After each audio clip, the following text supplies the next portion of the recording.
Welcome. There is nothing you need to do right now, nothing to solve, nowhere to be. Let your shoulders sink into whatever is holding you. Let your breath slow, unforced, like a tide easing back from shore. Tonight, we drift through the story of a universe that has been quietly expanding since before there were eyes to notice. In 1917, Albert Einstein proposed that the universe was static, fixed, unchanging, a cosmos held in perfect stillness across eternity. To keep his universe from collapsing under its own gravity, Einstein added a new term to his equations. He called it the cosmological constant, a quiet counterforce meant to hold everything in balance. It was, in his mind, a small mathematical patch, added simply to make the numbers agree with a still and steady sky. He did not yet know that the universe itself had other plans. That same year, the Dutch astronomer Willem de Sitter modeled a universe that was expanding, but one that was almost entirely empty. His model held no matter at all, only space itself stretching outward in silence. It seemed a strange, abstract exercise at the time, yet within its quiet mathematics lived an early hint that space could grow.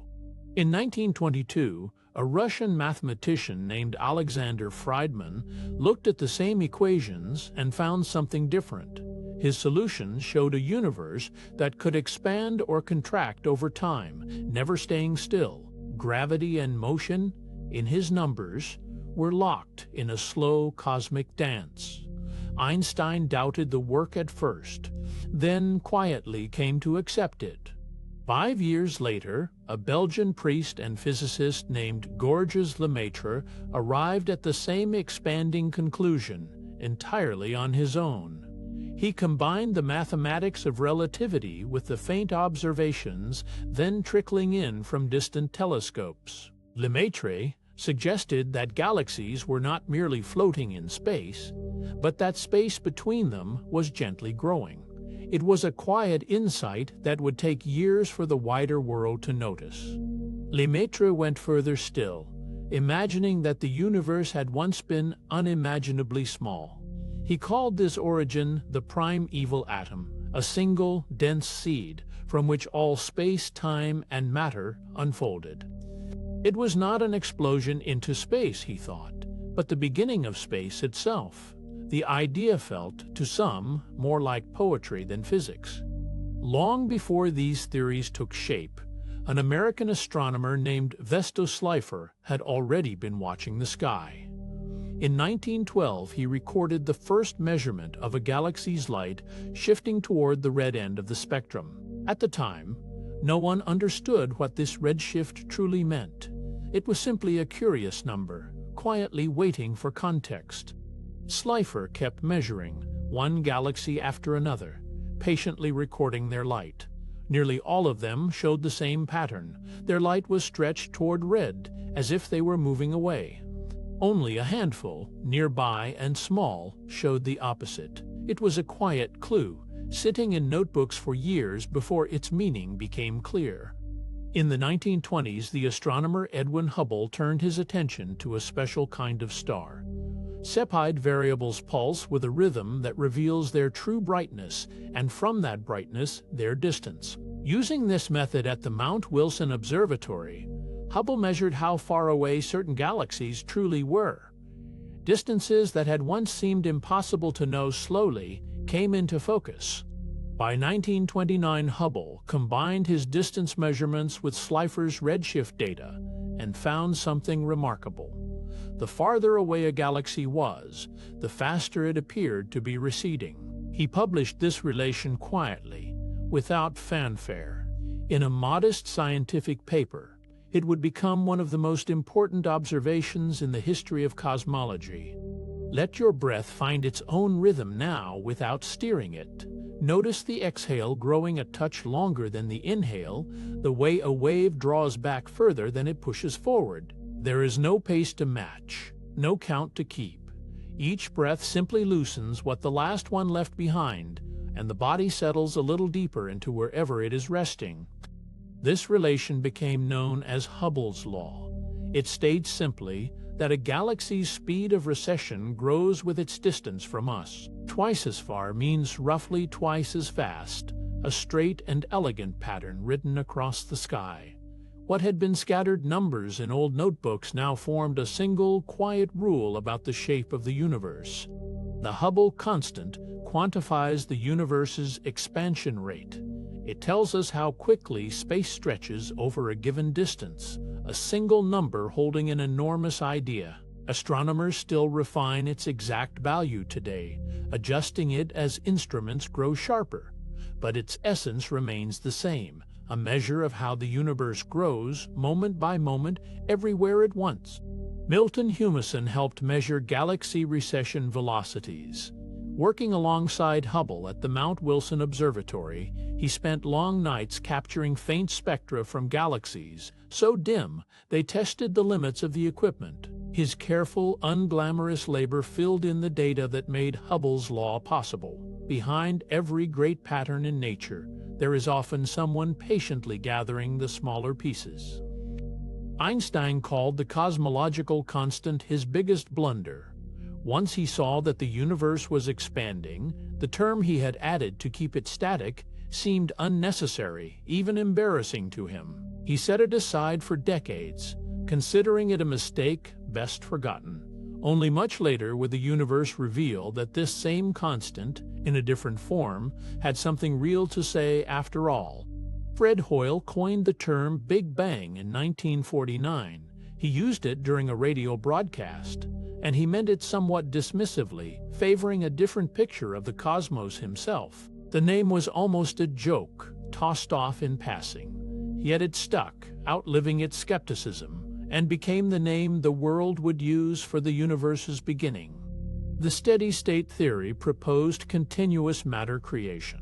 In this view, the universe had no beginning and no end. Instead, new matter quietly appeared throughout space, keeping its density constant as it expanded. It was an elegant alternative to a single fiery origin. For a time, it stood as a serious rival, offering the universe an eternal, unchanging kind of peace. George Gamow predicted leftover radiation from a hot, early universe. He reasoned that if everything once began in a dense, searing state, some faint afterglow should still linger, cooled by billions of years of expansion. It seemed like a strange thing to search for, an echo so old and so faint. But Gamow trusted the mathematics, and the mathematics pointed toward something waiting to be found. Ralph Alpher and Robert Herman calculated the seam temperature. Building on Gamow's idea, they worked out that this ancient light should have cooled to just a few degrees above absolute zero. Their prediction sat in scientific papers for years, largely unnoticed by the wider world. It was a number waiting patiently for someone with the right antenna to stumble upon its truth. Arnaud Penzias and Robert Wilson discovered the CM in 1964. Testing a sensitive antenna in New Jersey, they kept picking up a faint, steady hiss that seemed to come from every direction. They checked for pigeon droppings, faulty wiring, anything ordinary. There was nothing ordinary about it. They had found the ancient light Gamow, Alpher, and Herman had once only imagined. A single measurement settled a decades-long disagreement about how the universe began. Steady State had predicted a smooth, unchanging hiss with no particular temperature at all, born from nothing in particular. This radiation carried the exact signature Gamow's team had once calculated, the leftover glow of a hot, dense beginning. The evidence was unambiguous. The universe, it turned out, did have a birthday after all. Let the weight of your body settle now, deeper into whatever is holding you. Feel your shoulders grow heavy first, sinking without effort into the mattress beneath them. Then your arms, loose and full, resting like something finally set down. Your legs follow, heavy at the hips, heavier at the ankles, anchored and unhurried. Even your eyelids carry weight now, a soft downward pull asking for nothing but rest. Light itself changes shape as the universe grows around it. As a photon travels across expanding space, the space it moves through stretches, and its wavelength stretches along with it. Blue light drifts toward red, red light drifts further still. This gentle lengthening is called redshift, and it is written into nearly every galaxy's glow. The light arriving in our eyes tonight carries the fingerprint of that long, stretching journey. The farther a galaxy sits from us, the more its light has stretched along the way. Nearby galaxies show only a mild reddening, their light barely touched by the journey. Distant ones show far more, having crossed a vaster, ever-growing gulf of space. This simple relationship, distance tied to stretching, let astronomers turn faint smudges of light into a map of cosmic depth. Some of the farthest galaxies ever observed show light stretched almost beyond recognition. Their original blue and white starlight has shifted so far toward red that it now arrives as faint infrared glow. These galaxies formed when the universe was only a small fraction of its current age. Looking at them is a little like opening a very old letter. Its ink faded, but its message still legible. Space itself is what expands, carrying galaxies along with it, rather than through it. There is no center to this growth, no single point galaxies are fleeing from. Every region of space stretches evenly, so that every galaxy sees every other galaxy receding. It is less like objects flying apart across a fixed stage, and more like the stage itself continuously widening beneath them. Galaxies are not racing away from us through space. Space is simply widening beneath their feet. Picture a raisin embedded in rising bread dough, sitting still relative to its neighbors, while the dough itself swells around them all. Each raisin drifts from every other, not because it moved, but because the dough between them grew.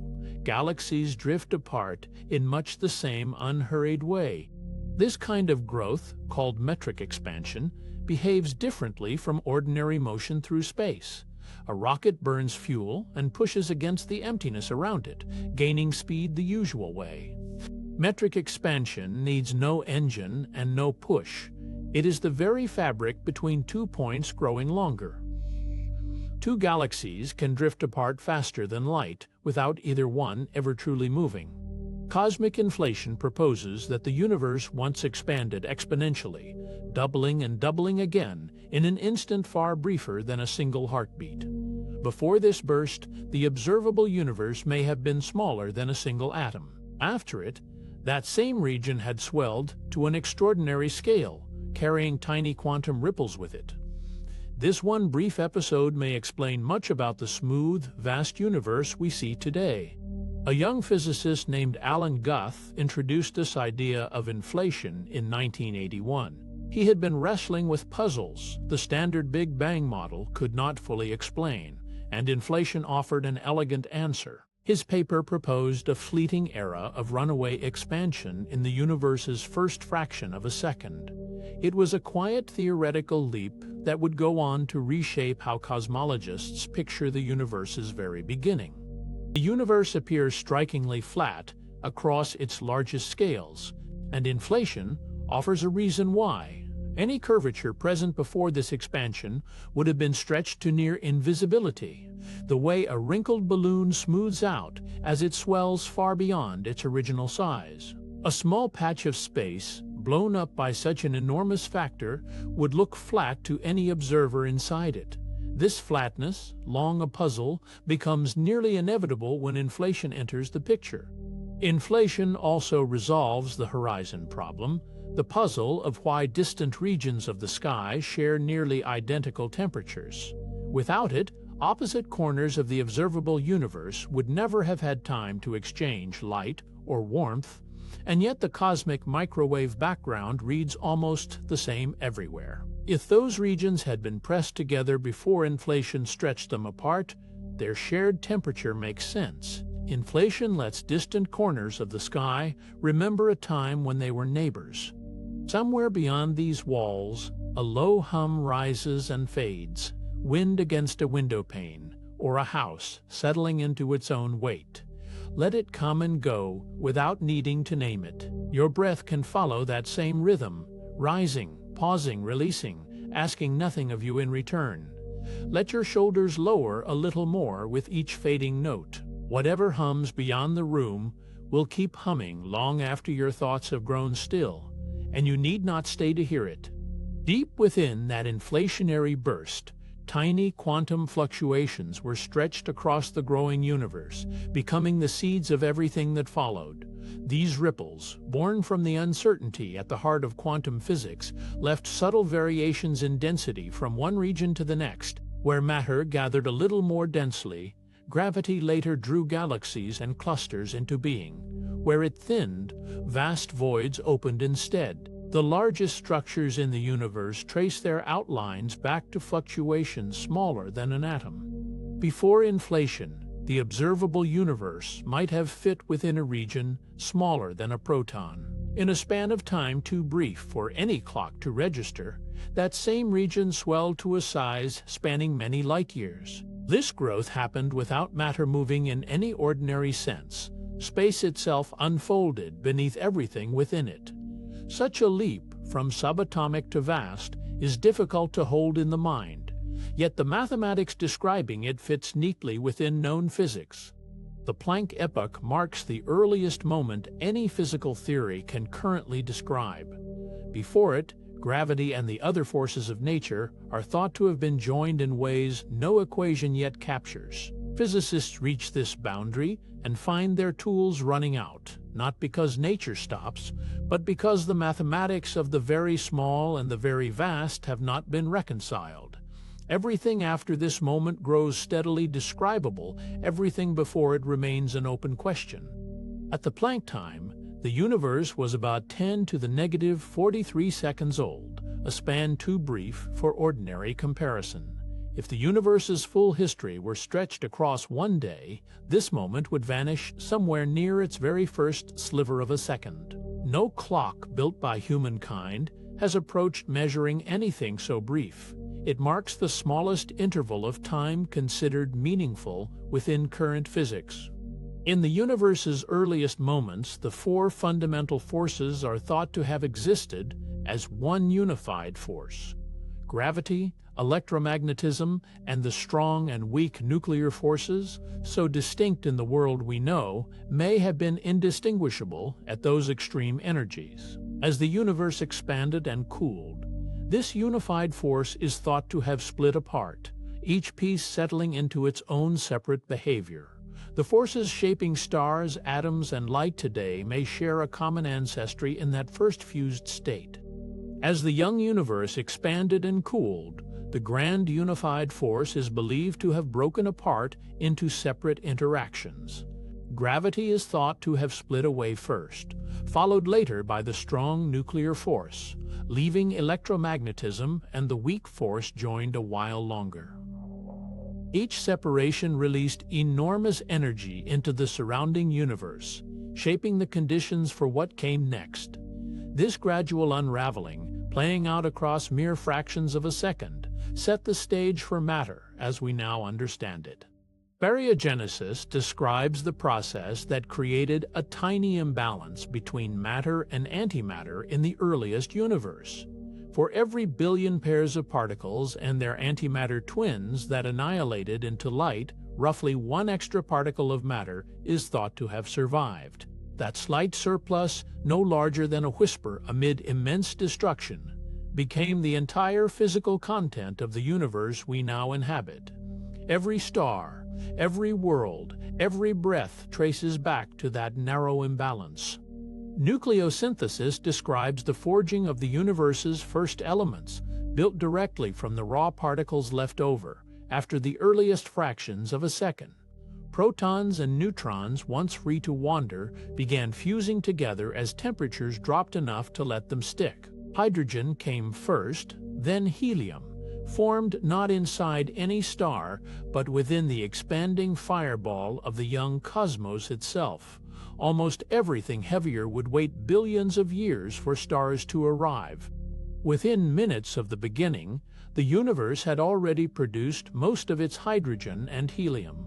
This window did not last long, The fusion process shut down almost as quickly as it started, sealed off by the relentless cooling and thinning of expanding space. Whatever ratio of elements existed at that brief closing moment became fixed, carried forward across billions of years, largely unchanged. The gas that later filled the first galaxies had already been decided in those opening minutes.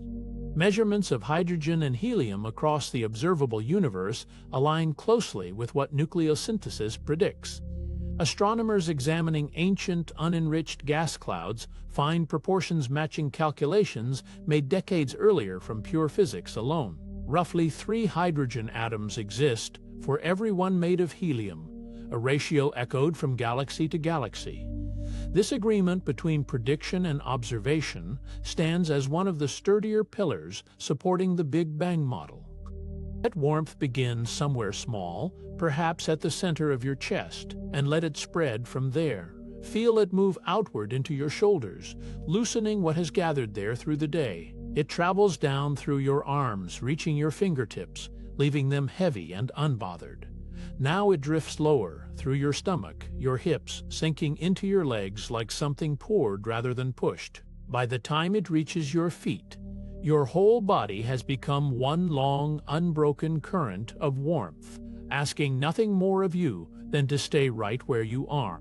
Lithium presents a puzzle nucleosynthesis has not fully resolved. Theoretical models predict a certain abundance of this light element forming alongside hydrogen and helium in the early universe. Yet observations of ancient stars consistently reveal less lithium than expected, a discrepancy that has resisted easy explanation for decades. Astrophysics continues weighing whether the answer lies in stellar processes, measurement subtleties, or something deeper about the early universe itself. Atoms could not yet exist in the universe's first several 100,000 years, simply because conditions were far too hot. Electrons moved too fast, too energetically, to settle into orbit around any nucleus. Instead of neutral matter, the cosmos was filled with a churning plasma, charged particles racing freely through searing light. Nothing had yet found the stillness required to bind into the atoms that would later form stars, oceans, and bodies. Light in this early plasma could not travel far before colliding with a free electron, scattering off in a new direction almost immediately. Photons ricocheted endlessly, trapped within the dense fog of charged particles surrounding them. This constant scattering meant the universe, though brilliant with light, remained opaque, its inner fire unable to shine outward as a clear signal. Anything hidden within that fog stayed hidden, its light scrambled beyond recognition. Recombination marks the moment electrons finally slowed enough to be captured by atomic nuclei, forming the universe's first stable atoms. Hydrogen and helium nuclei, once surrounded by a chaotic swarm of free electrons, suddenly found partners willing to stay. The plasma that had filled all of space began settling into something calmer, more transparent. This transition changed the universe from an opaque fog into a place light could finally pass through unhindered. Roughly 380,000 years after the beginning, this recombination took place, a span almost imperceptibly brief against the universe's later history. By then, the cosmos had cooled to about 3,000 degrees, cool enough for atoms to finally hold together. Before this point, no light could travel any real distance without being scattered. Afterward, for the first time, light could stretch outward across the universe uninterrupted. Once recombination freed the fog of scattered electrons, photons released at that moment began traveling freely across the universe. That ancient light has been journeying ever since, stretching and cooling as space itself expanded around it. Today, it reaches us as the cosmic microwave background, a faint glow arriving from every direction in the sky. It carries within it the oldest picture the universe allows us to see. That ancient glow qualifies as the oldest light any instrument can ever detect. Nothing older survives, because before recombination, no photon could travel freely enough to reach us intact. Every telescope peering into deep space eventually meets this wall of radiance and can look no further. Beyond it lies only the opaque plasma that came before, forever screened from direct view. Across the entire sky, this radiation holds a temperature of about 2.7 degrees above absolute zero. Wherever a detector points, the reading barely changes, whether toward one constellation or its opposite. Such evenness suggests the early universe was remarkably smooth. Its heat spread almost identically everywhere. That near-perfect uniformity became one of cosmology's most striking observations. Hidden within that smoothness are ripples too small to see with the naked eye, temperature differences of only a few hundred thousandths of a degree. These faint variations marked places where matter was slightly denser or slightly thinner than average. Denser regions carried a little more gravity, drawing in more material as time went on. Those small differences eventually grew into the seeds of galaxies and clusters we see today. During the 1990s, a satellite named COBE produced the first detailed map of these tiny variations. Its instruments were sensitive enough to detect differences smaller than anyone had measured before. The resulting images showed a mottled pattern across the whole sky, a kind of cosmic marbling. That achievement earned recognition as one of the most important confirmations of the universe's early structure.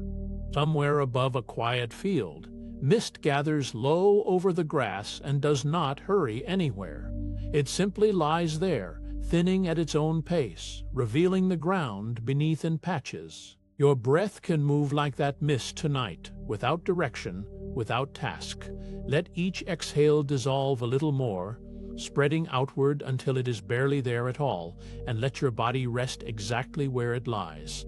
A later mission called WMAP sharpened these early measurements considerably. It pinned down the universe's age with far greater precision, arriving at roughly 13.7 billion years. It also refined estimates of what the cosmos is made of, separating ordinary matter from the unseen mass and energy filling the rest of space. These numbers gave cosmologists a far steadier foundation to build upon. An even more precise instrument, the Planck satellite, later produced the sharpest picture yet of that ancient radiation. Its measurements captured detail finer than any previous mission had managed. Every subtle bump and dip in temperature became visible with striking clarity. This map has since served as the most trusted reference for understanding the universe's early conditions. Within that detailed map, distinct peaks appear when scientists chart temperature variations by size. These peaks arise from sound-like waves that rippled through the early plasma before recombination. Their spacing and height reveal something remarkable about the universe's shape. The pattern matches what a flat geometry would produce, rather than one curved inward or outward. Those same plasma waves left behind a kind of cosmic ruler, a consistent distance imprinted throughout the universe. Astronomers call this pattern baryon acoustic oscillation, though its origin is simple: sound waves traveling through hot matter before freezing into place at recombination. Because this distance is known so precisely, it now helps measure how far apart galaxies truly are. It has become one of the most reliable tools for mapping the universe's scale. For a long stretch after the Big Bang, radiation held more influence over the universe's behavior than matter did. Photons and other fast particles dominated the energy budget, shaping how space expanded. As the universe cooled and thinned, matter's gravitational pull gradually took precedence instead. This shift from radiation's rule to matter's rule allowed structures like galaxies to begin forming in earnest. Dark matter carried no light of its own, yet its gravity did patient work in the darkness.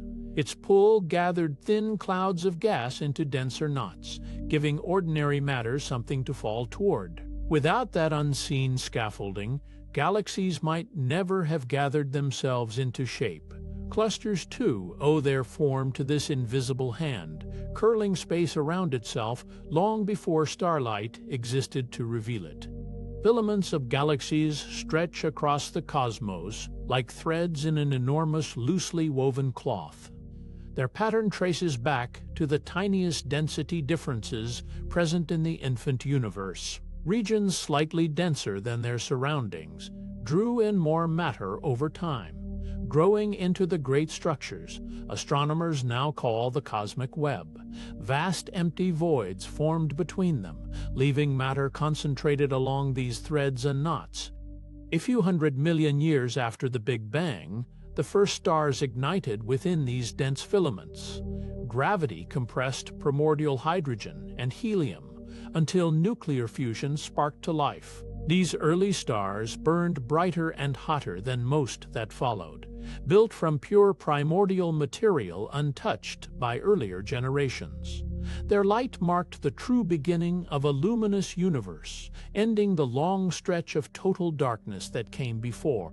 Reionization unfolded gradually as these first stars flooded their surroundings with intense ultraviolet light.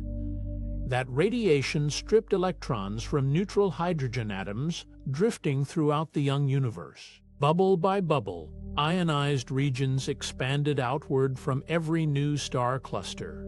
Over hundreds of millions of years, these bubbles merged until nearly all the intergalactic gas had been transformed, clearing the way for light to travel freely once more. Before any star lit the sky, cosmologists describe a stretch of time known simply as the Dark Ages.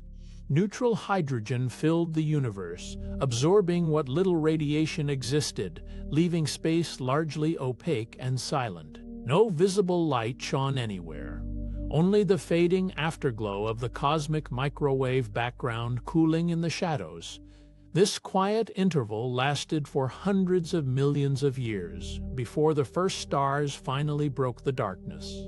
Let the muscles of your face let go now, one small piece at a time. Feel your jaw loosen, unclenching from whatever it has carried all day. Let your eyelids grow heavy, heavier than you thought they could be, resting fully closed. Behind them is only a soft, formless, dark, wide, and undemanding. Stay there a while. Nothing is required of your face, your eyes, or you. Just this dark, and your breath moving through it, unattended. As the universe kept stretching outward, the pace of galaxy formation only grew stronger. More gas cooled and collapsed within the growing filaments of the cosmic web. Small galaxies merged repeatedly, building larger structures through countless quiet collisions spread across billions of years.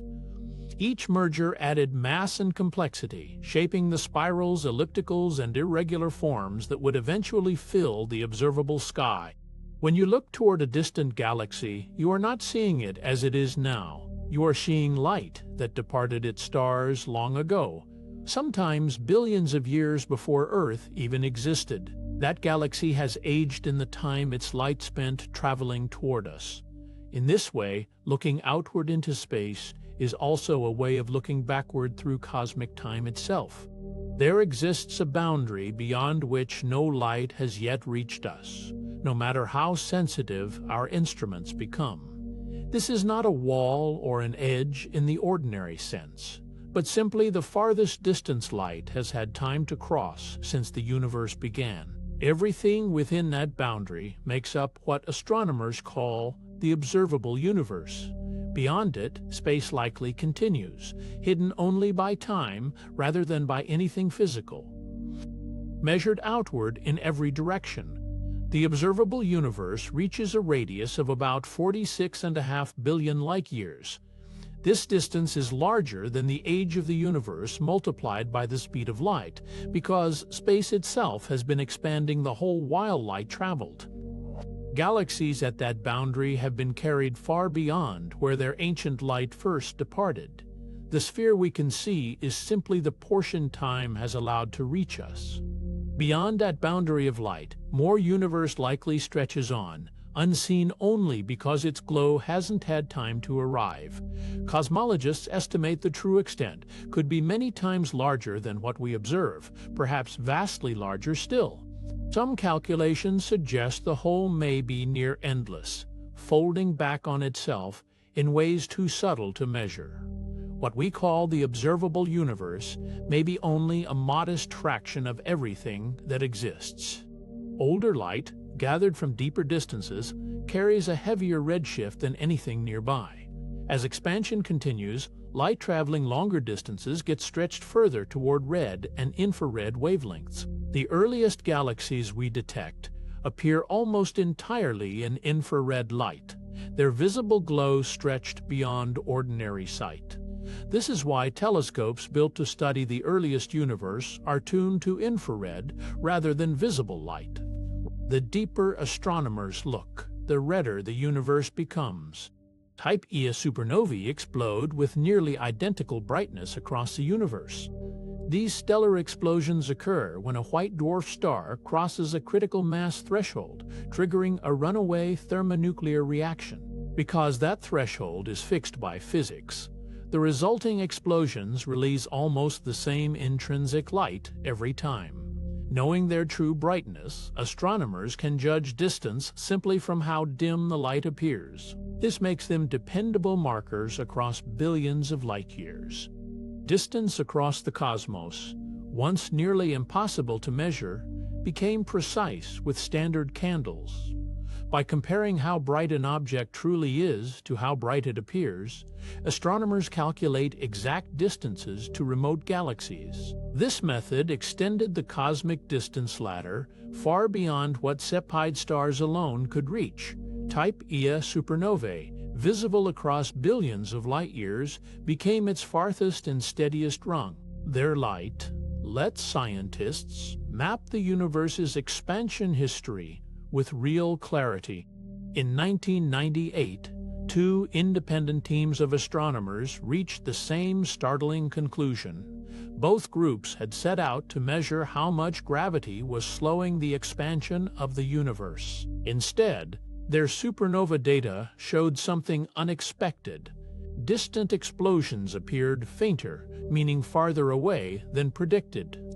The only explanation left was that the universe's expansion was speeding up, not slowing down. It became one of the most surprising findings in the history of cosmology. The Supernova Cosmology Project and the High Z Supernova Search Team carried out this discovery. Working separately, and sometimes as rivals, both groups gathered light from dozens of distant Type Ia supernovae. Their independent analyses converged on the same unexpected result. This convergence gave the finding unusual strength, since it wasn't shaped by one team's method or bias. Two paths of careful observation had arrived at the same discovery about the universe's fate. Notice how your breath begins to lengthen on its own. No push behind it. The inhale arrives without asking, then eases into an exhale that stretches a little longer than before. There's nothing to adjust, nothing to time.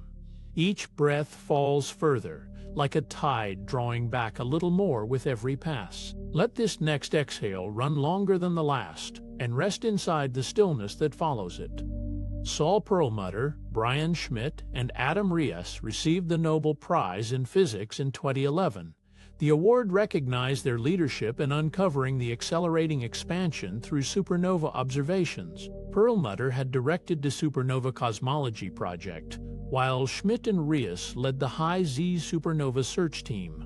Their shared honor reflected work built by many collaborators across observatories worldwide. The prize marked a rare moment when astronomy reshaped humanity's basic understanding of the cosmos. An unknown force, pushing outward against gravity's pull, seemed to explain the universe's acceleration. Gravity alone could only slow expansion, never speed it up, so something else had to be at work. Whatever this force was, it appeared to grow stronger as space itself grew larger. It acted everywhere at once, evenly, without any obvious source or particle behind it. For something so vast in its effects, its nature remained almost entirely mysterious. Cosmologists gave this mysterious force a name, dark energy. The name captured how little was actually known, only that it seemed to exist and act with immense strength. Dark energy now accounts for the largest share of everything in the universe by energy content. Its physical origin remains one of the deepest open questions in modern physics. A force with no known particle silently shapes the fate of everything observable. Dark energy behaves like a repulsive form of the cosmological constant, the same term Einstein once folded into his equations and later regretted.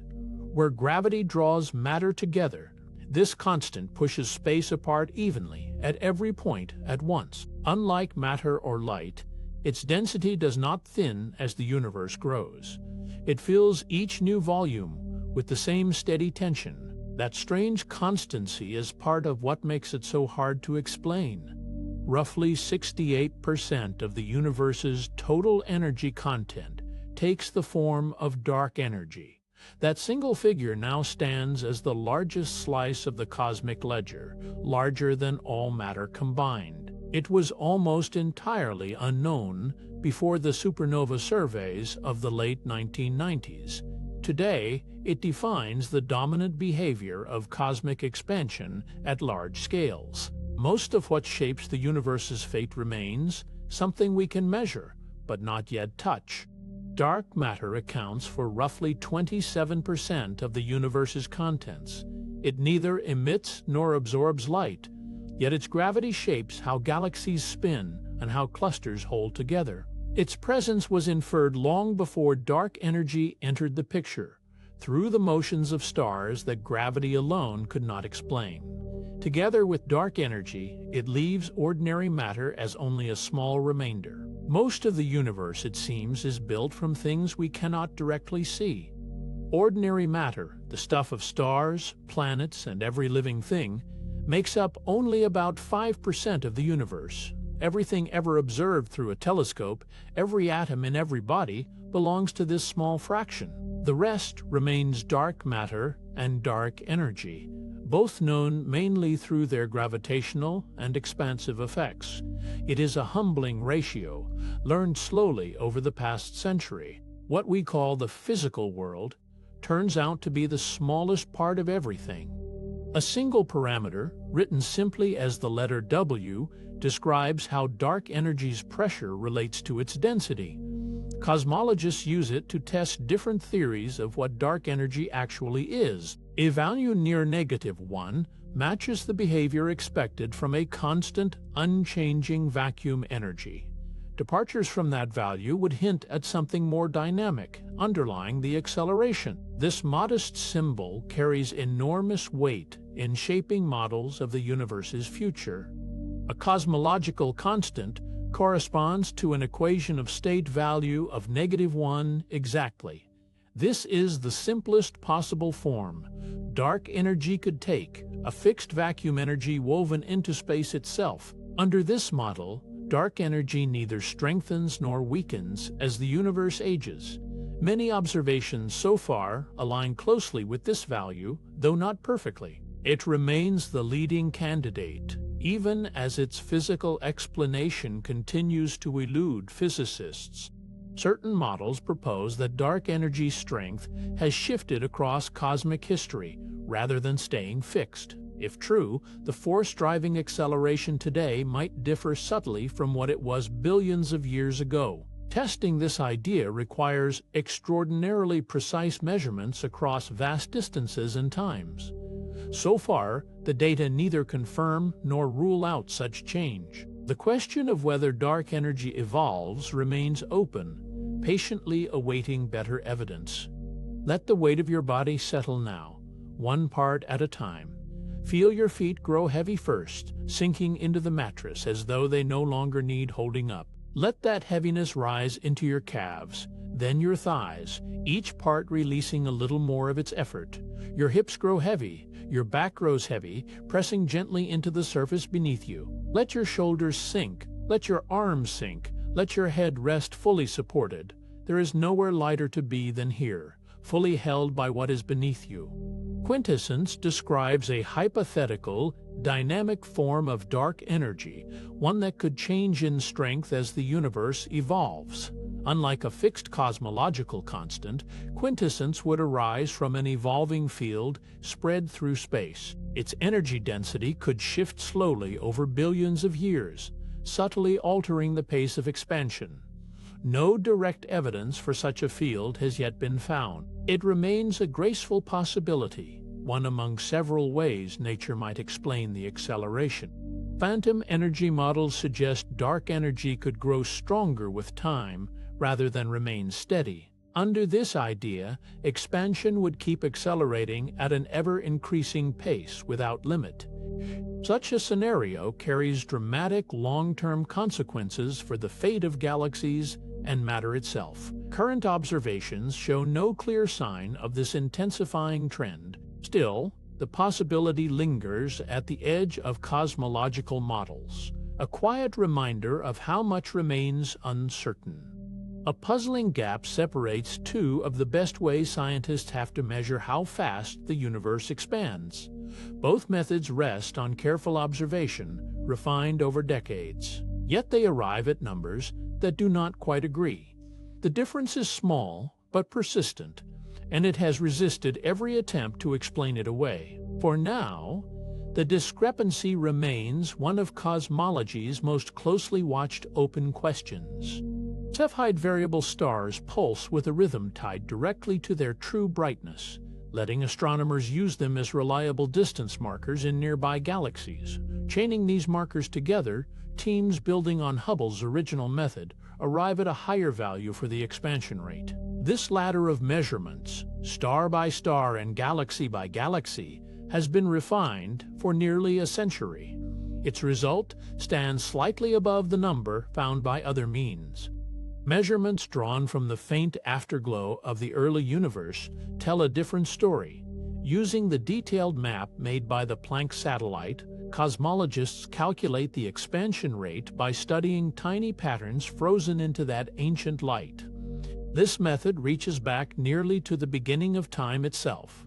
Its answer comes out lower than the one found by measuring nearby stars. This disagreement between the two measurements has earned its own name, the Hubble tension. It is not a matter of one method being careless and the other precise. Both approaches have been tested and retested, refined against every known source of error. The tension persists regardless, hinting that something about the universe's history might not yet be fully understood. Right now, space itself stretches at a rate near 70 kilometers each second for every megaparsec of distance between 2 points. A megaparsec spans roughly 3 million light-years, so this stretching adds up quickly across the universe's vast scale. Two galaxies separated by such a distance drift apart at that speed, purely from the expansion of space, with no motion of their own required. This is expansion's plain arithmetic, written across the whole sky. At great enough distances, the space between here and a distant galaxy grows so quickly that its recession velocity surpasses the speed of light. This happens far beyond the reach of any telescope's direct view, in regions cosmologists infer through careful calculation. No signal, no light, could ever cross such an ever-widening gap. It marks one of the stranger numbers hidden inside otherwise ordinary equations. This does not break Einstein's relativity, because no object is truly moving faster than light through space. It is space itself doing the stretching, carrying galaxies along like markers on an inflating surface. Relativity's speed limit applies to motion within space, not to the growth of space itself. Once this distinction settles in, the strangeness fades into something closer to elegant. Cosmologists track all this stretching with a single measure called the scale factor. It describes how any given distance in the universe grows relative to its size at some reference moment, often set to the present day. A scale factor twice as large means distances have doubled since that reference point. This one number, evolving through cosmic history, underlies nearly every equation describing how the universe grows. Somewhere outside this room, a low hum moves through the walls, a furnace settling, or wind finding a gap beneath a door. It arrives without asking anything of you and fades the same way, without leaving a task behind. Let your attention rest on that far, faint sound, following it as it dims. Each time it returns, let your breath grow a little longer, a little less effortful. There is nothing you need to answer it with, just the hum, arriving and receding, while your body grows heavier where it rests. Friedman's equations bind the universe's expansion rate to everything it contains: matter, radiation, curvature, and the strange pressure of dark energy. Derived from Einstein's field equations, they let cosmologists calculate how the scale factor changes through cosmic history. Add more matter, and gravity slows the expansion. Add dark energy, and the expansion quickens instead. These few elegant lines, written nearly a century ago, still govern how astronomers model the universe's past and its future alike. A single number called critical density decides the shape of everything. If the universe held more matter than this threshold, gravity would eventually halt expansion and pull space back into itself, closed and curved. Less than that threshold, and space would stretch open forever, curving outward like a saddle. Exactly at the threshold, geometry lies flat, distances behaving the way ordinary geometry always promised they would. Careful observation, gathered over decades, points toward flatness. Telescopes measuring the cosmic microwave background found no detectable curvature in the fabric of space. Straight lines drawn across the universe behave as they would on a flat sheet, parallel lines never converging, never diverging. This flatness, spread across billions of light-years, still surprises the physicists who first calculated how finely tuned it would need to be. The Planck satellite sharpened this measurement further than any instrument before it. Its readings constrain the universe's curvature to within 0.4% of perfect flatness. That precision means if space curves at all, the curve is so gentle, no current telescope could trace it. Cosmologists sometimes describe this as one of the most exact measurements in the history of the science. Roughly 5 billion years ago, something shifted in the universe's behavior. Dark energy, once a minor influence, grew strong enough to outweigh gravity's pull. From that point onward, the space between galaxies began stretching faster rather than slower. Astronomers mark this moment as the beginning of the era we still inhabit today. Earlier still, gravity held the upper hand.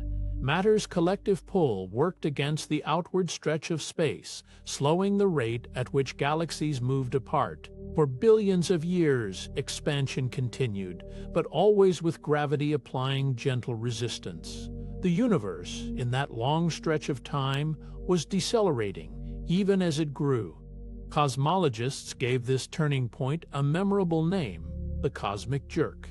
It marks the exact moment expansion stopped slowing and started speeding up instead. Like a car easing off the brake and pressing the accelerator, the universe's rate of growth shifted direction. That change, subtle across billions of years, reshaped everything that followed. Distant supernovae carry evidence of that turning point within their light. By measuring redshift across many such explosions, astronomers traced how expansion's rate changed at different distances, which correspond to different cosmic ages. The pattern in that data lines up precisely with a shift from deceleration to acceleration. Each faint supernova scattered across the sky adds one more point to that quiet curve. The universe, by current measurement, has existed for about 13.8 billion years. That number comes from combining the expansion rate with the composition of matter, radiation, and dark energy woven through cosmic history. It is a span so vast that human history, written and unwritten, occupies only the faintest sliver near its end. And still, within that vastness, the story continues to unfold. Expansion has never paused since the universe began. Through every era, radiation dominated, matter dominated, and now dark energy dominated, space has continued stretching without interruption. The rate has changed, sometimes slowing, sometimes quickening, but the stretching itself never stopped. It is, in this sense, the oldest continuous motion known to exist. Let warmth begin somewhere small tonight, perhaps at the center of your chest, and let it spread from there. Feel it move outward into your shoulders, loosening what has gathered there since morning. Let it flow down through your arms, into your hands, until even your fingers feel warm and unclenched. Let it settle into your hips, your legs, all the way to your feet, until the whole length of you rests inside that same slow warmth, heavy, unhurried, and completely at ease. Beyond the boundary of our own galactic neighborhood, nearly every galaxy is moving away from us. This is not a matter of a few outliers drifting off course. Wherever telescopes point, past a certain distance, the pattern holds. Light from those distant systems arrives stretched toward red, a quiet signature of space widening between here and there. It is the same story, told again and again, across every direction in the sky. Within galaxy clusters, gravity still wins. Stars, planets, and entire galaxies bound closely together resist the outward stretch that governs the wider universe. The pull between neighboring masses is simply stronger, at that scale, than the pressure of expanding space. So clusters hold their shape, tightly knit islands, even as the ocean around them continues to widen. Structure and stretching coexist, each ruling its own scale of distance. Andromeda is approaching, not receding. Unlike the galaxies scattered across greater distances, our nearest large neighbor is bound to us by gravity, and it is slowly closing the gap. In a few billion years, astronomers expect the Milky Way and Andromeda to merge into a single, larger galaxy. It will be a gradual meeting, stars sliding past one another, more often than colliding, reshaping the night sky over unimaginable stretches of time. Wherever gravity binds matter tightly enough, cosmic expansion has no foothold. Solar systems remain intact, galaxies remain intact. Even galaxy clusters hold their form, generation after generation. It is only across the vast, mostly empty stretches between such structures that space visibly widens. The universe, in this sense, expands mostly in the gaps, leaving anything sufficiently bound to gravity undisturbed by the wider stretching around it. As dark energy continues to strengthen its hold on cosmic history, most galaxies now visible will eventually pass beyond what any instrument could detect. Their light will still be traveling toward us, but expansion will be outrunning it, stretching that light thinner with every passing age. What is observable tonight will not remain observable forever. The universe, quietly, is drawing its own horizon further inward with time. Deep in the universe's future, galaxies now visible will redshift beyond any possible detection. Their light will not stop traveling. It will simply stretch so far that no instrument, however sensitive, could ever register it. From our vantage point, those galaxies will appear to vanish, not through destruction, but through distance and time working together, quietly erasing them from view. After enough time passes, only galaxy clusters bound by their own gravity will remain within reach of observation. Everything else, every galaxy not gravitationally tied to its neighbors, will have drifted past the edge of what light can still reach us. What remains will be islands, isolated but intact, surrounded by darkness where countless galaxies once shone. The night sky, over cosmic time scales, will slowly lose its brightness. Galaxy by galaxy, Distant light sources will cross beyond the observable horizon and fade from view. What future eyes might see, far ahead of us, is a sky far emptier than ours, its remaining light concentrated into a few isolated clusters rather than scattered endlessly outward. Darkness, in this sense, is not the absence of universe, only the absence of what remains reachable. If acceleration continues unchecked, every galaxy cluster could eventually find itself entirely alone, cut off from every other cluster by space expanding faster than light could ever cross it. No signal, no light, no gravity could bridge that widening gap. Each cluster would become its own contained universe of sorts, unaware, from that point forward, of anything beyond its own gravitational boundary. Astronomers describe this eventual state as island universes, each cluster surrounded by an ever-widening cosmic void. It is not an ending exactly, but a kind of quiet separation, structures continuing to exist simply out of reach from one another. The image carries a strange comfort within it, small worlds of galaxies, each complete, each undisturbed, drifting apart in a silence too vast to measure. Let your attention rest on something small, dust drifting through a shaft of window light, turning without hurry, settling nowhere in particular. There is no task waiting for it, no destination to reach. Your breath can move the same way, rising and falling on its own rhythm. Let your shoulders sink into the mattress, your jaw loosen, your hands grow heavy at your sides. Only this remains, dust catching light, your body settling into rest.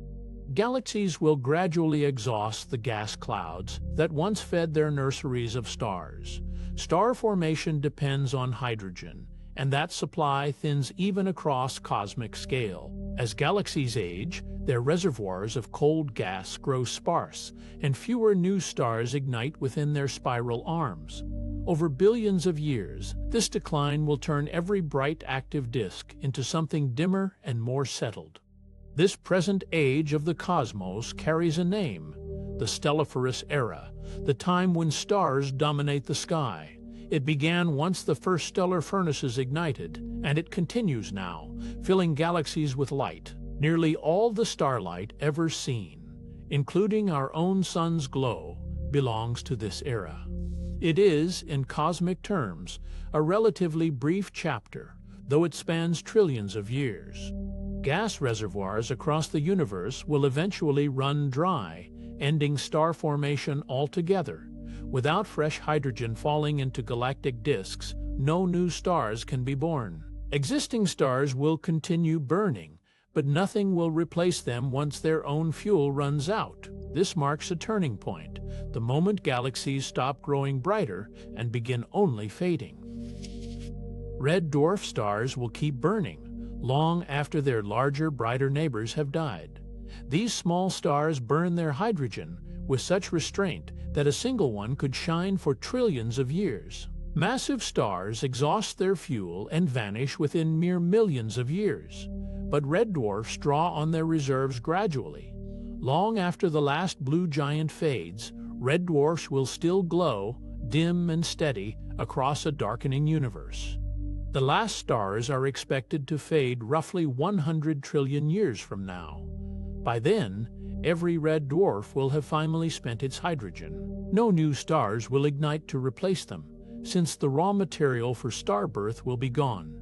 Darkness will spread across galaxies once filled with light, marking the end of what astronomers call the Stelliferous Era. After the last stars extinguish, the cosmos will pass into what is called the Degenerate Era. Stars themselves will no longer exist, only their remnants, collapsed cores left behind after nuclear fire ends. This new age will stretch across timescales that make the age of stars look brief by comparison. It is a gradual transition, remnants outliving the light that made them. White dwarfs, neutron stars, and black holes will become the universe's only remaining structures, each formed from a different kind of stellar death, yet all now share one fate, to cool and grow ever dimmer. White dwarfs will radiate away their leftover heat over eons. Neutron stars will spin on, their rotation gradually easing, while black holes wait in near total silence, gathering whatever drifts too close. Proton decay, if it truly occurs, would erode matter itself across almost unimaginable timescales. Physics allows for the possibility that protons, the very building blocks of atoms, are not perfectly stable. Should this decay happen, it would unfold across spans vastly longer than the current age of the universe. Even the remnants left behind in the degenerate era would eventually dissolve into lighter particles and radiation. Black holes, even the most massive ones, are predicted to evaporate eventually through a process called Hawking radiation. Stephen Hawking proposed that black holes gradually leak particles near their edges, losing mass over immense stretches of time. A stellar mass black hole might take far longer than the current age of the universe to fully evaporate. In the end, even these dense, silent objects will dissolve into faint radiation and vanish. Across timescales measured in googolls, numbers so vast that the age of the universe becomes a rounding error. This slow evaporation of black holes defines what cosmologists call the black hole era. One by one, the darkest and densest objects will thin into radiation and disappear. Even the largest, holding the mass of billions of suns, will not be exempt. When the last one fades, no dense object will remain anywhere in the cosmos. Let your jaw loosen, just slightly, as if it forgot how to hold on. The muscles around your eyes can soften too, layer by layer, until your eyelids feel too heavy to lift. Behind them, there is only a warm, private dark, wide enough to rest in. Nothing there needs your attention. Let your face become still, unattended, cared for by nothing but gravity and time. After the black holes are gone, the cosmos will enter what is known as the dark era, a future ruled not by stars or remnants, but by thin radiation and scattered particles. Photons, electrons, and lingering neutrinos will drift alone through immense reaches of space. No structure will interrupt their path. This will be a universe stripped down to its barest ingredients, patient and unlit. By this stage, the ongoing stretching of space will have diluted matter until it is almost nothing at all. Each remaining particle will find itself separated from its neighbors by staggering, ever-growing distances. Density will fall so low that meaningful interaction becomes rare, then rarer still. The universe will have grown so vast that its contents seem to vanish into their own surroundings. One theorized ending for all of this is called the Big Freeze, a future in which expansion simply continues without limit. Space keeps stretching forever at a slow and steady pace. No collapse follows, no reversal arrives. Under this scenario, the universe does not end so much as it keeps thinning endlessly into ever greater stillness. Under the Big Freeze, temperature itself will keep falling, approaching absolute zero without ever quite touching it. Each passing age will bring the universe closer to that final cold, though mathematically the line is never crossed. Warmth, in any meaningful sense, will become a memory older than memory itself. What remains will be a cosmos approaching perfect stillness, asymptotically, forever nearing but never arriving. Another proposed ending carries the name heat death, a state in which entropy reaches its highest possible value. Energy will have spread itself so evenly that no differences remain to drive change. Hot and cold, ordered and disordered, will blur into a single, uniform condition. Physicists describe this as a kind of ultimate balance, one where nothing further can happen. Heat death would mean, in practice, that no usable energy remains for any physical process. Without differences in temperature or density, no engine, no star, no living thing could draw on the universe for motion. Even the smallest exchange of energy requires imbalance, and imbalance is precisely what heat death erases. In this state, existence would continue without any capacity for change. If dark energy were to grow stronger rather than remain steady, a far more dramatic ending becomes possible. One physicists call the Big Rip. In this scenario, the force driving expansion accelerates without limit. Galaxies would be torn from their clusters. Stars would separate from their galaxies, and planets from their stars, faster than any new structure could form to replace them. Taken to its extreme, a big rip would eventually overpower even the bonds holding atoms together.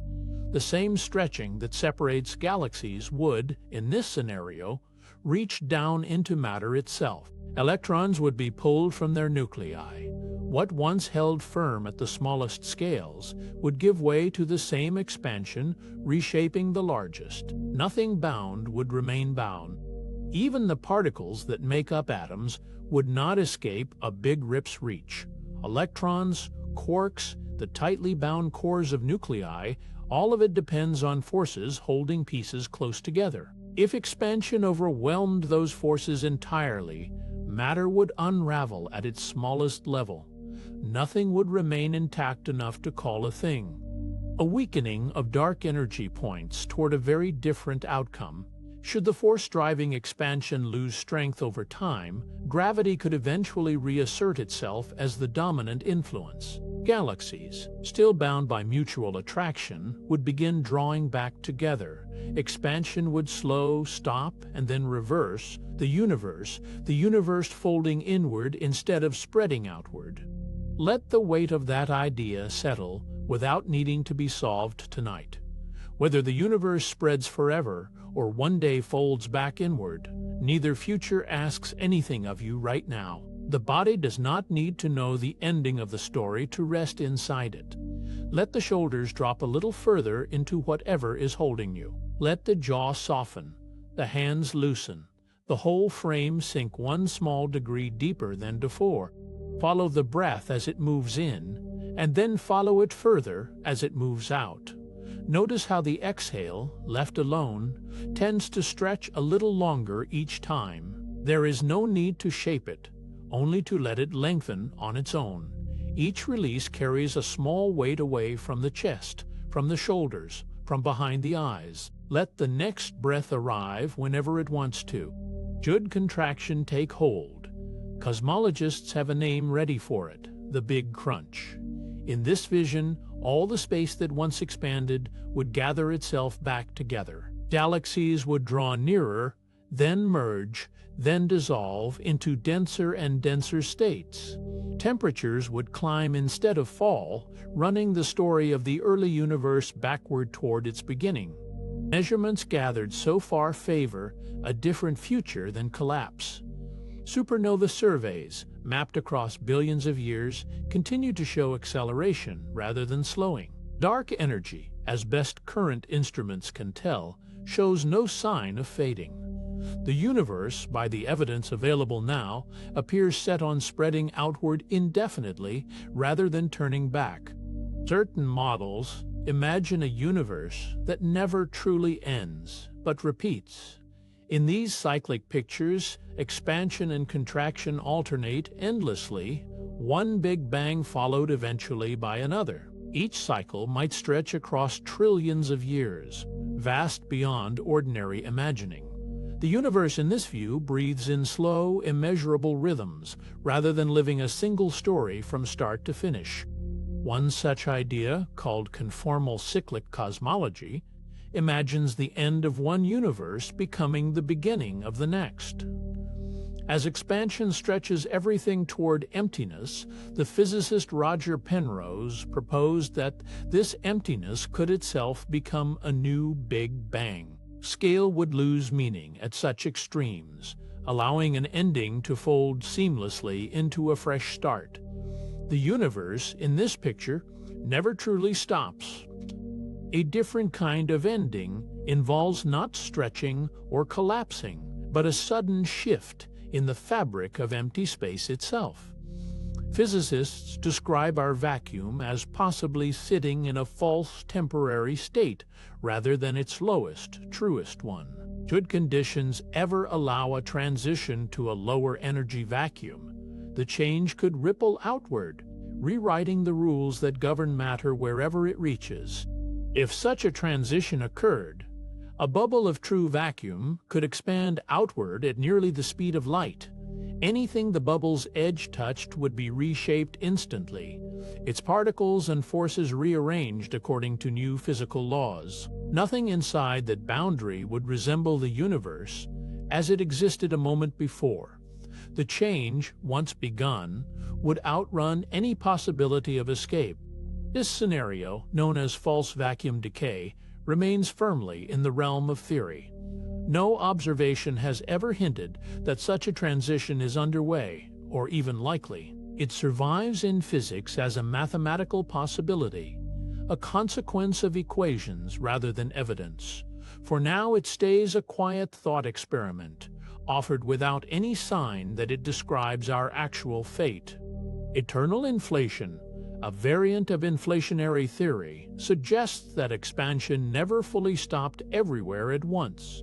Pockets of space could still be inflating somewhere, each one branching into its own separate universe. In this picture, our Big Bang becomes one bubble among an unimaginable number of others, endlessly budding outward into a foam without edges or end. Physical constants that feel fixed here, like the strength of gravity or the mass of an electron, might not hold everywhere. Within eternal inflation, each bubble universe could settle into its own version of the rules. Some might allow atoms, stars, and light, much like ours. Others might cool into forms utterly unfamiliar, governed by constants no observer could recognize. Let the weight of your body settle now, deeper than before. Feel your feet grow heavy first, sinking into the mattress like stones finding the bottom of still water. That heaviness rises slowly upward, through your legs, into your hips, spreading warmth as it moves. Your shoulders follow, then your arms, until even your fingers feel too heavy to lift. Rest inside that weight.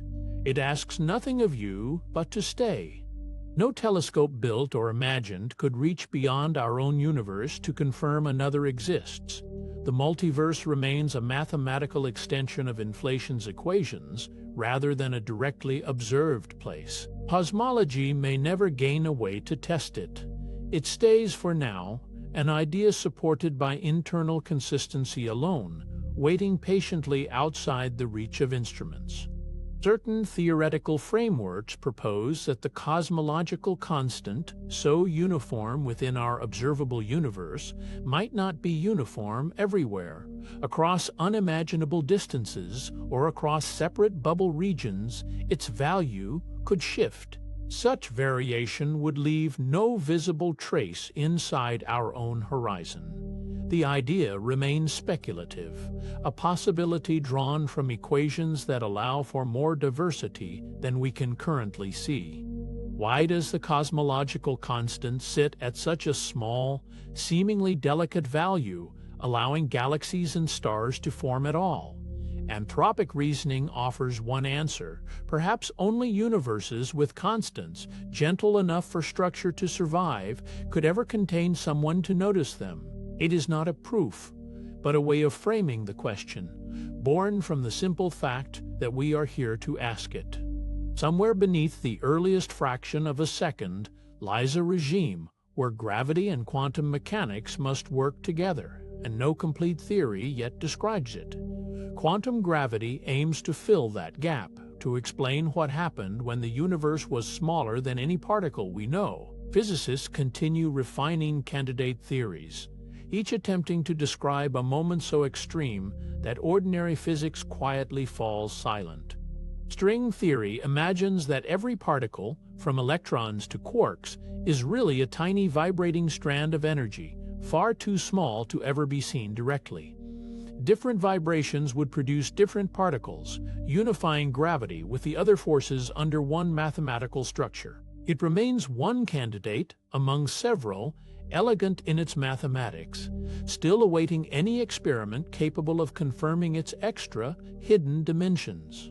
Loop quantum cosmology approaches the universe's birth from a different direction, treating space itself as woven from tiny, discrete loops rather than a smooth continuum.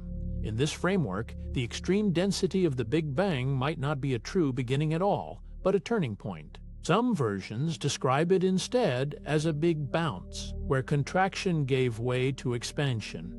The Big Bounce hypothesis suggests that before our expansion began, an earlier universe may have been contracting, growing denser and denser, until it reached an extreme limit no smaller than a single point. Rather than collapsing into nothing, that density could have triggered a rebound, launching a new phase of expansion. Our own universe, in this view, might be an echo carried forward from whatever came before. Time itself, according to certain models, may not extend before inflation began. Physics, as we know, it may not describe an era prior to that instant, if such an era exists at all. The question isn't unanswered so much as it may be unanswerable with current tools. Cosmologists sit with that limit rather than push past it. The universe's story, in this view, might simply have no earlier chapter to read. Gravitational waves may one day let astronomers look further back than any light ever could. Light from the earliest universe was scattered and delayed by dense plasma, but ripples in space-time were not. Detecting the oldest possible gravitational waves would mean sensing the universe's structure from moments light itself cannot reach. Instruments capable of this remain in development. The early universe, in this sense, waits behind a second, deeper window. Primordial gravitational waves, if ever detected, could confirm inflation's predictions directly. Inflation theory suggests these ripples were stretched across the cosmos in its earliest fraction of a second. Finding their signature would offer evidence beyond the indirect clues cosmologists rely on today. No detector has confirmed them yet. The search continues, patient and exacting, for a whisper old enough to outdate every star. Somewhere outside this room, a low hum settles into the walls, rising and fading like breath moving through an old house. It arrives without hurry, sits for a while, and lets go again. Nothing asks you to follow it anywhere. Let your shoulders sink a little further into whatever is holding you. The sound will keep coming and going, long after your thoughts have stopped keeping track of it. Hidden within the cosmic microwave background may be a subtle twist of light called B-mode polarization. This faint pattern, if found, would be considered a signature of gravitational waves from inflation itself. Telescopes have searched for it across mountaintops and orbiting platforms alike. Dust and foreground noise have complicated every attempt so far. The search continues, careful and unresolved, for a mark left before galaxies existed. Future telescopes aim to trace dark energy's behavior with far greater precision than today's instruments allow. Researchers hope to learn whether this force has remained constant or shifted subtly across billions of years. Even small deviations could reshape predictions about the universe's fate. The work is slow, built from careful surveys rather than single discoveries. Each measurement adds one more thread to an unfinished picture. The Euclid Space Telescope, launched by the European Space Agency, was built to study dark matter and dark energy across billions of galaxies. It photographs vast regions of sky in visible and infrared light, tracing how galaxies cluster and how light bends around unseen mass. Its observations may refine our understanding of cosmic structure over immense timescales. The instrument works quietly in orbit, gathering light older than most human history. Perched on a mountaintop in Chile, the Vera Rubin Observatory will photograph billions of galaxies to study cosmic structure. Its wide camera will scan the entire visible sky repeatedly, capturing subtle changes over time. Astronomers expect it to reveal patterns in dark matter distribution across the universe. The observatory's work will unfold slowly, image by image, across many years. Its dataset alone may reshape how future scientists picture the cosmos. Improved supernova surveys aim to resolve the persistent gap known as the Hubble tension, By measuring vast numbers of these stellar explosions with greater precision, astronomers hope to reconcile local and early universe expansion values. The discrepancy has resisted easy explanation for years. Some future dataset, larger and more carefully calibrated, may finally settle the disagreement. Until then, the two measurements sit side by side, both trusted, both slightly apart. Future gravitational wave detections, called standard sirens, may offer an independent way to measure cosmic expansion. Each merging pair of black holes or neutron stars emits ripples whose strength reveals distance directly without relying on starlight at all. Paired with the light from such events, these signals could refine the universe's expansion rate independently of older methods. The technique is young, but its promise is steady. A new kind of measuring rod may be forming among the stars. Two distinct signals now arrive from the same cosmic event. Light carries one story, and ripples in space itself carry another, and together they tell more than either alone. When neutron stars merge, astronomers can watch the flash and feel the gravitational wave at once. This blending of senses, light and motion together, offers a fresh way to measure how fast the universe grows. It is a young science, still learning its own instruments. No one yet knows how the universe's story will end. The data point toward continued acceleration, yet the deep future remains unwritten in any equation everyone accepts. Whether expansion will stretch on forever, slow and reverse, or tear space apart, the answer waits beyond current instruments. Cosmology holds this uncertainty without discomfort, the way a long night holds its hours. Some questions simply need more time. Dark energy sits at the center of every serious attempt to predict what comes next. Its nature, still unmeasured directly, shapes whether galaxies drift apart gently or violently. Every future telescope, every survey of distant supernovae, aims in some way at understanding this quiet force. Get its behavior right, physicists say, and the universe's fate becomes far less mysterious. Get it wrong, and every forecast shifts beneath our feet.